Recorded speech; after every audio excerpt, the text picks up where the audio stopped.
The first drill to practice is a simple walkover. These help to emphasize the basics of hurdling technique. Drive the lead leg knee straight up and over the hurdle, keeping the toes flexed upwards. This is known as dorsiflexion. Bring the trail leg round and over the hurdle, keeping the lower leg parallel to the ground.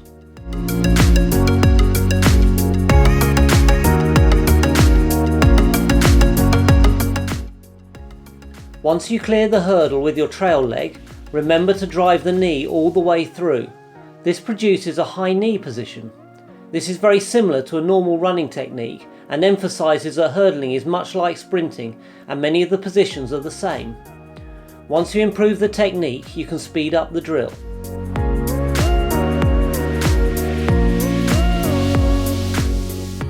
It is important not to twist the hips whilst doing this drill. We should keep the hips square on. Here we can see as the athlete brings the trail leg round, his right hip opens outwards to allow him to bring his leg round. This may be a mobility issue or just a bad habit.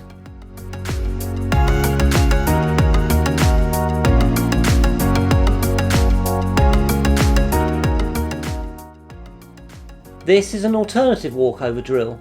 This drill is great for mobility and control in these positions. This drill shows bringing the trail leg straight over onto the next hurdle with only one ground contact between each one. Keep driving the knee over the hurdle and bringing the trail leg knee through, despite the fact it doesn't pull down straight away. Next are some easy mobility drills to help with the general hip and leg flexibility. The first is straight leg walkovers. These involve keeping a completely straight leg and bringing it over and around the hurdle.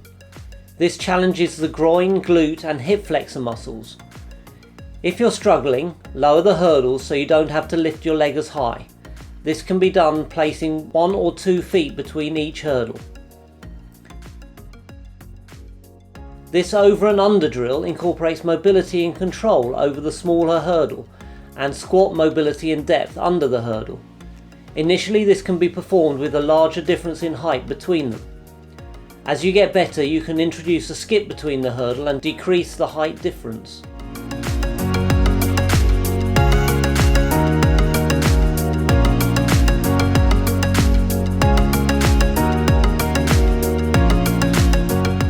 These drills are useful for learning rhythm within hurdling, as well as other benefits such as mobility and ankle stiffness. This should be performed as a skip and can be done down the middle of the hurdle or down the sides. Bring your first leg over the hurdle, bringing your knee up to your chest to clear the hurdle with a dorsiflex foot. Then do the same with the other side. Remember to use your arms just like normal running.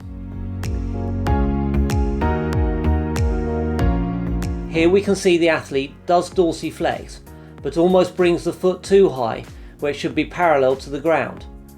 She does, however, have good arms across the hurdle. Instead, we should see the foot flat across the hurdle.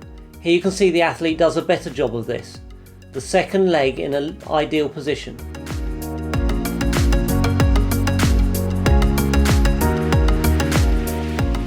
The straight leg version of this drill helps practice the lead leg component. This should be performed down the side. This helps with hamstring and hip flexor mobility, as well as practicing technique of the lead leg. Concentrate on striking the heel back down below you, making sure you use the arms to make this movement powerful.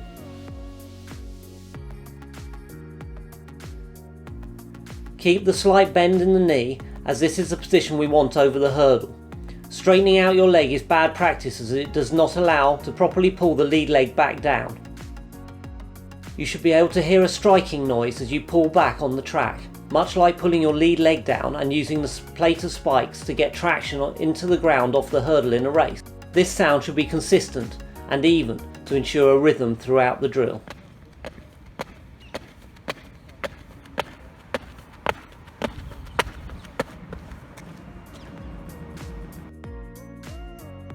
Thanks for listening. Please have a look at some of our other videos and subscribe to our channel to see our future videos. To find out more information about Momentum Sports, have a look at our website and social media pages found in the description below.